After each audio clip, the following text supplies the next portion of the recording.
Yo, what's up guys? Welcome back to Action TV guys. Ito naman ang panibagong araw, panibagong vlog na naman, panibagong video, panibagong reaction natin ngayong araw guys. So yun guys, huwag na natin patagalin to. Ito ay Cleveland versus Warriors nga boss.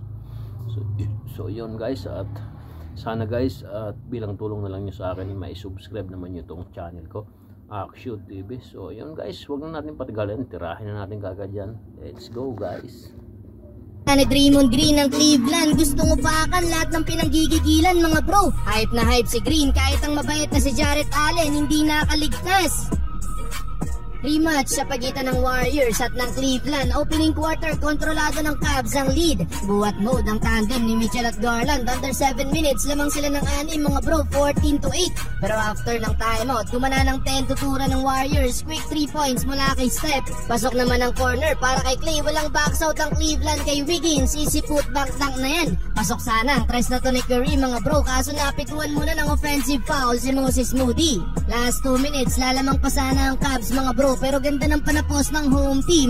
8 nating run, Saric and 1 at 3 mula kay CP, 31-30, end of first quarter. Second quarter na technical si Draymond Green mga bro nang magreklamo sa referee. Alos makipagpalitan na ng mukha si Draymond sa ref dahil kasi ni Green kinapitan siya ni George Niang sa rebound. Nang hype pa ng crowd si Draymond nang magmintes ang bonus free throw. Pasok din ang 3 niya mga bro at pinagda-trash talk pa ang bench ng Cavs. Yun nga lang, under 4 minutes dumali ng 12-2 ng Cleveland, palo na din sa double digit ang hinahabol dyan ng Warriors. Walang solid na rin protector ang Warriors mga bro, kaya naman easy lang sa kalaban nang umatake sa ilalim. Na-expose ang kahinaan ng Warriors mga bro. Kota dyan si Donovan Mitchell. Well, 16 points ang lamang ng Cavs sa first half, 68-52.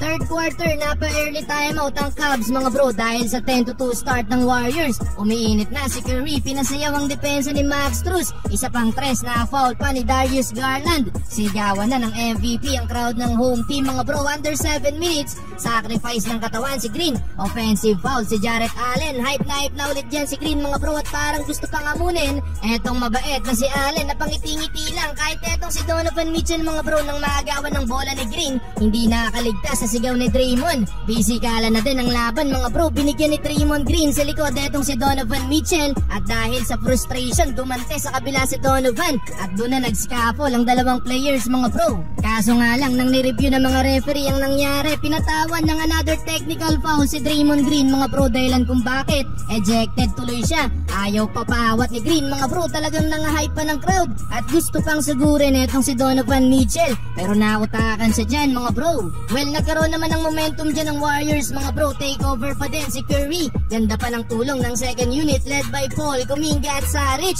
Sila sana ang hawak ng lamang mga bro mula sa pull-up jumper na to ni Chris Paul, kaso pumahabol ng tip shot etong si Caris LeVert, 84-83. Well, fourth quarter na 10-4 start ng Warriors dahil wala na etong si Draymond Green. Mas nagkaroon lalo ng advantage sa ilalim ang Twin Tower ng Cleveland. Under 7 minutes mga bro, palo sa 12 points ang kalamangan ng Cleveland, 104-92. Well, unti-unti nang lumobo ang kalamangan ng Cleveland mga bro at unti-unti na ding nawalan ng pag-asa ang Warriors.